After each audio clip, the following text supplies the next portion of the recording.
1 फरवरी economic survey 24-25। इसमें total 13 chapter है। मुझे लगता है पूरा इकोनॉमिक सर्वे पढ़ना चाहिए।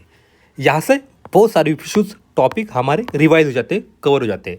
फर्स्ट आता है गवर्नमेंट की जो स्कीम्स आती है या जो गवर्नमेंट पॉलिसी है, ये इनमें कवर हो जाता है। फिर यहाँ से इन्वायरमेंट के कुछ टॉपिक कवर हो जाते हैं। फिर यहाँ से हमारी इकोनॉमी के मोस्टली कीवर्ड रिवाइज हो जाते हैं। आखिरी में लास्ट ईयर का इकोनॉमी का करंट अफेयर यहाँ से रिवाइज हो जाता है। इकोनॉमी सर्वे पढ़ना चाहिए। 13 चैप्टर है। अगर डेली एक चैप्टर भी पढ़ेंगे आराम से तो 13 दिन में ये बुक खत्म हो जाएंगी। यहाँ से प्रीलिम में क्वेश्चन बनते हैं, साथ ही GS 3 में इसमें क्वेश्चन आते हैं इकोनॉमिक सर्वे। अब आते हैं हमारी न्यूज़ पे। दिल्ली का जो ग्राउंड वाटर है उसमें मिल रहा है माइक्रो प्लास्टिक। क्या है न्यूज़, क्या स्टडी है, देखते हैं। माइक्रो प्लास्टिक, UNEP का कहना है माइक्रो प्लास्टिक क्या होता है। एक स्मॉल पार्टिकल है या फ्रैगमेंट है प्लास्टिक के जिनका डायमीटर कम होता है 5 mm से। 2021 में UNEP की एक रिपोर्ट आई थी, फ्रॉम पोल्यूशन टू सोल्यूशन। इन्होंने वार्न किया था जो केमिकल होता है माइक्रो प्लास्टिक में, इसके सीरियस हेल्थ इम्पैक्ट हो सकते हैं, स्पेशली इन वुमन में, जैसे चेंजेस हो जाना ह्यूमन जेनेटिक्स का, ब्रेन डेवलपमेंट में, साथ ही रेस्पिरेशन रेट्स में। माइक्रो प्लास्टिक ऑब्जर्व कर लेते अदर केमिकल को, साथ ही बन जाते हैं मोर टॉक्सिक। इसके लिए कोई भी स्टैंडर्ड या सेफ लिमिट नहीं है माइक्रो प्लास्टिक के लिए। माइक्रो प्लास्टिक फाउंड होता है ह्यूमन ऑर्गन में, साथ ही जो प्लेसेंटा होता है न्यू बोर्न्स बेबी का, उसमें भी। यहाँ से प्रीलिम में भी क्वेश्चन बन सकता है। GS 3 में माइक्रो प्लास्टिक के पोल्यूशन पे क्वेश्चन आ सकता है। कल हमने यमुना रिवर का पोल्यूशन देखा था, किस तरह से यमुना पोल्यूट हो रही है अमोनिया की वजह से। आज हम उसका सेकंड पॉइंट देखेंगे माइक्रो प्लास्टिक का इन दिल्ली के ग्राउंड वाटर में। जो यमुना वाटर है एंड जो साइड का उसका जो बैंक का सॉइल सैंपल है, इसमें हमें माइक्रो प्लास्टिक मिल रहा है। ग्राउंड वाटर पोल्यूट क्यों हो रहा है? क्योंकि माइक्रो प्लास्टिक आ रहा है लीचिंग इफेक्ट फ्रॉम रिवर्स से। यहाँ से सीधा यमुना पे GS 3 में क्वेश्चन बन सकता है पोल्यूशन पे, ammonia pollution, micro plastic pollution.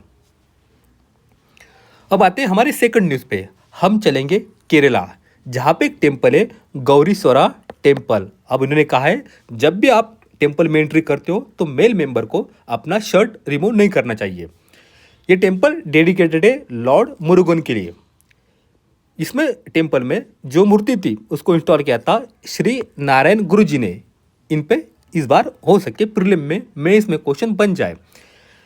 गौरीश्वरा temple आसिया का एकमात्र टेम्पल है जिसको कहा जाता है चतुर्मुखा कोविल, मतलब इसके चारों साइड पे 4 डोर है। यहाँ से प्री की लाइन बन सकती है श्री नारायण गुरु। ऑलरेडी ये टॉपिक हमने 1 जनवरी 2025 को कवर किया था। केरला में एक टेम्पल था शिवगिरी मठ। उन्होंने कहा था टेम्पल एंट्री में आपको शर्ट रिमूव नहीं करनी चाहिए। हमारे लिए नारायण गुरुजी इंपॉर्टेंट हो जाते हैं इनडायरेक्टली। यहाँ से उन पे क्वेश्चन बन सकता है। इनका रोल इंडियन हिस्ट्री में काफ़ी बड़ा है। हम 2 तरह से इनका रोल को देखेंगे। फर्स्ट आता है कास्ट इनजस्टिस के खिलाफ, सेकंड आता है नेशनल मूवमेंट में। कास्ट इनजस्टिस, उन्होंने एक स्लोगन दिया था, 1 caste 1 religion 1 god for all. लेकिन इनके शिष्य थे सहोदर अयप्पन। उन्होंने कहा था कोई कास्ट नहीं, कोई रिलीजन नहीं, कोई भगवान नहीं, किसी के लिए कुछ भी नहीं। 1888 में उन्होंने एक शिव जी का टेम्पल बनाया था अरविपुरम में, जिसके लिए एंट्री कास्ट बेस्ड रिस्ट्रिक्शन के खिलाफ थी। सभी को यहाँ पे एंट्री थी। इन्होंने एक टेम्पल में एक शीशा रख दिया था भगवान की मूर्ति की जगह। इन्होंने कहा अगर आपको भगवान देखना है आप शीशे में देखिए, मतलब खुद को देखिए, क्योंकि हम सब में एक भगवान है। नेशनल मूवमेंट में इनका रोल काफ़ी बड़ा है। सोशल रिफॉर्मर थे और इन्होंने शुरू किया था temple entry movement in south India में, जो दिखाता था सोशल डिस्क्रिमिनेशन ऑफ अनटचेबल के खिलाफ। उन्होंने वैकोम सत्याग्रह को लीड किया था जो 1924 में हुआ था। अभी इस मूवमेंट को पूरे हो गए 100 ईयर। तो UPSC प्रीलिम या मेंस कहीं ना कहीं क्वेश्चन हमें दिख सकता है। फिर उनके जो पोएम थी उन्होंने उस पर बात की थी इडेंस ऑफ इंडियननेस की, हम सब एक है। अब आते हैं सुप्रीम कोर्ट में और बात देखेंगे इथोनेशिया की। Right to die with dignity की। 2023 के एक जजमेंट में सुप्रीम कोर्ट ने कहा था जो राइट टू लाइफ है under article 21 of Indian constitution, ये आपको देता है right to die with dignity. यहाँ से GS1 प्रीलिम में क्वेश्चन बन सकता है, GS2 पॉलिसी में क्वेश्चन बन सकता है, इथिक्स में केस स्टडी भी आ सकती है। इसके बाद इंडिया में 2 स्टेट ने अलाउ कर दिया है राइट टू डाई को विद डिग्निटी के साथ। केरला फर्स्ट है, कर्नाटका सेकंड है। ये हेल्प कर सकता है ऐसे पेशेंट के लिए जिनकी अब रिकवरी का कोई होप नहीं है। ये अभी परसिस्टेंट वेजिटेटिव स्टेट में, मतलब जिंदा तो है लेकिन बॉडी की कुछ भी मूवमेंट नहीं हो रही है, जहाँ पे पेशेंट को हम ट्रीटमेंट भी करें तो कुछ काम नहीं करेंगे। Right to die with dignity. इसके लिए सुप्रीम कोर्ट ने एक प्रोसीजर बताई 2021 में। उन्होंने कहा था आप ना जहाँ पे हॉस्पिटल है, जहाँ पे पेशेंट का ट्रीटमेंट चल रहा है, आप वहाँ पे सेट कीजिए 2 medical boards, primary and secondary medical board, जहाँ पे दोनों मेडिकल बोर्ड में 3 डॉक्टर रहेंगे। जो सेकेंडरी मेडिकल बोर्ड हो वहाँ पे आप और एक पर्सन लीजिए, एक मेडिकल प्रैक्टिशनर जो नॉमिनेट करेंगे वहाँ के डिस्ट्रिक्ट हेल्थ ऑफिसर। तो जो primary and secondary medical board है ये डिसीजन लेंगे क्या हमें इनकी ट्रीटमेंट रोक देनी चाहिए या नहीं। साथ ही हम ऑप्टेन लेंगे कंसर्न ऑफ पेशेंट के अगले किसी रिश्तेदार से या फिर जो पेशेंट नॉमिनेट करेंगे उससे। Right to die with dignity. अब आते हैं टाइगर पे, मिलेंगे टाइगर से। इनका कहना है इंडिया का जो टाइगर पॉपुलेशन है यह बढ़ गया है 30% लास्ट 2 डिकेड से।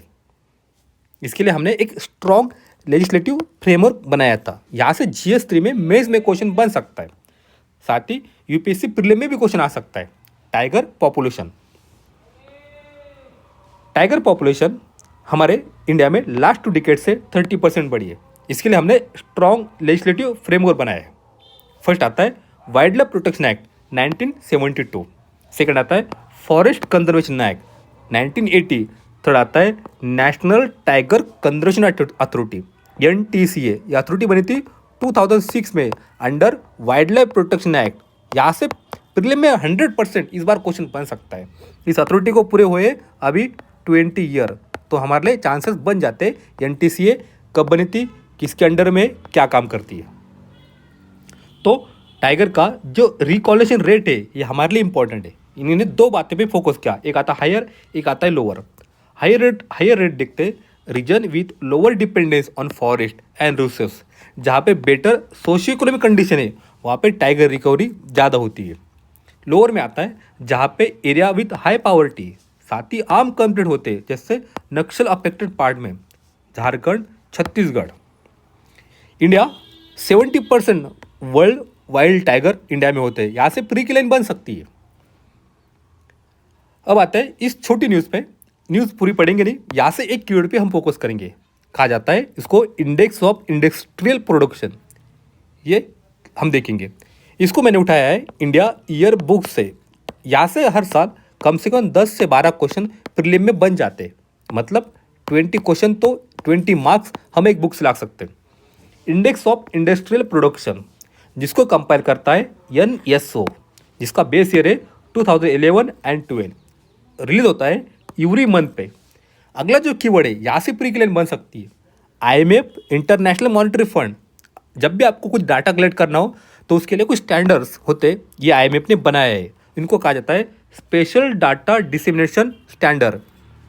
ये यूज़ करके हम NSO IIP का डाटा कलेक्ट करता है।